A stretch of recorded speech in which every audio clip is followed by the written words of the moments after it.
అధికారంలోకి రావడం అనేది కాదు మా టార్గెట్. మా టార్గెట్ 175 సీట్లు గెలవడం, చంద్రబాబుని, పవన్ కళ్యాణ్ని, లోకేష్ని ముగ్గురిని తమ తమ నియోజకవర్గాల్లో ఓడించటం, 175 సీట్లతో అధికారాన్ని చేపట్టడం అనేది మా టార్గెట్. కాబట్టి ఇదే సరి చేస్తున్నాం. అక్కడ వాళ్ళు ఇక్కడ వెళ్ళి ఇక్కడ మార్చుకునేటువంటి కార్యక్రమం చేస్తున్నాం. మేము మార్చుకునే కార్యక్రమం చేస్తున్నాం, సీట్లు అనౌన్స్ చేసే కార్యక్రమం చేస్తున్నాం. వాళ్ళు ఏం చేస్తున్నారు? వాళ్ళు ఏం చేస్తారో ఏమో తెలుసా? ఏ సీట్ అని అనౌన్స్ చేశారా? అసలు పవన్ కళ్యాణ్ ఎక్కడ పోయి నిలబడతాడో తెలుసా? అసలు చంద్రబాబు నాయుడు ఊరి నిలబడతాడా, 2 నిలబడతాడా, అసలు నిలబడ్డా తెలుసా? వాళ్ళంతా చాలా గందరగోళంగా ఉన్నారు. వాళ్ళ క్లారిటీ లేదు. మీరు ఒకటి గుర్తుపెట్టుకోండి, పవన్ కళ్యాణ్ ఏమంటున్నాడు? బీజేపీ కూడా కలిసి పోటీ చేస్తా ఉంటారు. బీజేపీ వాళ్ళు ఏమంటున్నారు? ఆగండి చూద్దాం అంటున్నారు.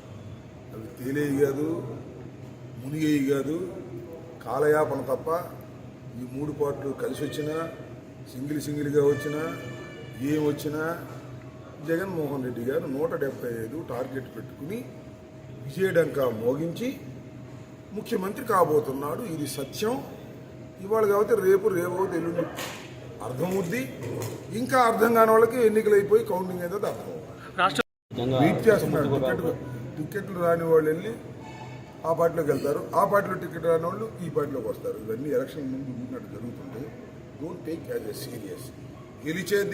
నిలిచేది వైఎస్ఆర్ కాంగ్రెస్ పార్టీ. సిద్ధంగా ఉన్నాం. ప్రమాణ స్వీకారం చేయడానికి జగన్మోహన్ రెడ్డి 2వసారి సిద్ధం. ఎన్నికల్లో పోటీ చేయడానికి సిద్ధం. 175 మంది సిద్ధం, 25 మంది సిద్ధం. వాళ్ళు కదలరా అని పిలుచుకుంటున్నారు. పిలుచుకోమను. వాళ్ళు పిలుచుకునేటప్పటికి, వాళ్ళు కదిలి వచ్చేటప్పటికి కళ్యాణ్ గారు భేటీ అయ్యారు. అదేగా మీరు చెప్పేది. వాళ్ళిద్దరూ భేటీ అవ్వడం ఇదేమన్నా కొత్త? సీట్ల కోసం భేటీ అయ్యారా, నోట్ల కోసం భేటీ అయ్యారు? ఎవరికి అర్థం కాని పరిస్థితి. అసలు ఎప్పటి నుంచో మేము కలిసి పోటీ చేస్తాం అనేవాళ్ళు ఇంతవరకు సీట్లే తెలుసుకోలేకపోయారు. ఎప్పుడు కలుస్తారు, ఎప్పుడు పోటీ చేస్తారు? మేము సిద్ధం అని మేము అంటుంటే వాళ్ళు ఏమంటున్నారు? కదలరా, కూర్చుందాం, సిట్టింగ్ చేద్దాం, సీట్లు మాట్లాడుకుందాం, నోట్లు మాట్లాడుకుందాం అంటున్నారు. వాళ్ళు సీట్లు నోట్లు మాట్లాడుకునే లోపలే ఎన్నికలు అయిపోతాయి. వైఎస్ఆర్ కాంగ్రెస్ పార్టీ అఖండ విజయంతో 175 సీట్లు గెలిచి అధికారాన్ని చేపడుతుంది. ఇది విషయం.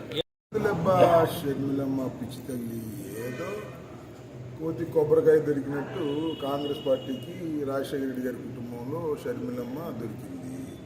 కాబట్టి వాళ్ళు ఏదో పిచ్చిగా ఆడుకుంటున్నారు. ఆడుకొని వీ డోంట్ కేర్ దాట్.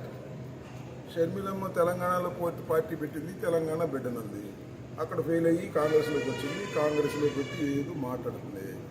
ఆ పిచ్చి తల్లి మాట్లాడే మాటలను పెద్దగా సీరియస్గా తీసుకుని అదేదో కుటుంబ తగాదాలాగా ఉంది. దాన్ని తీసుకొచ్చి రాజకీయాల్లో రుద్దే ప్రయత్నం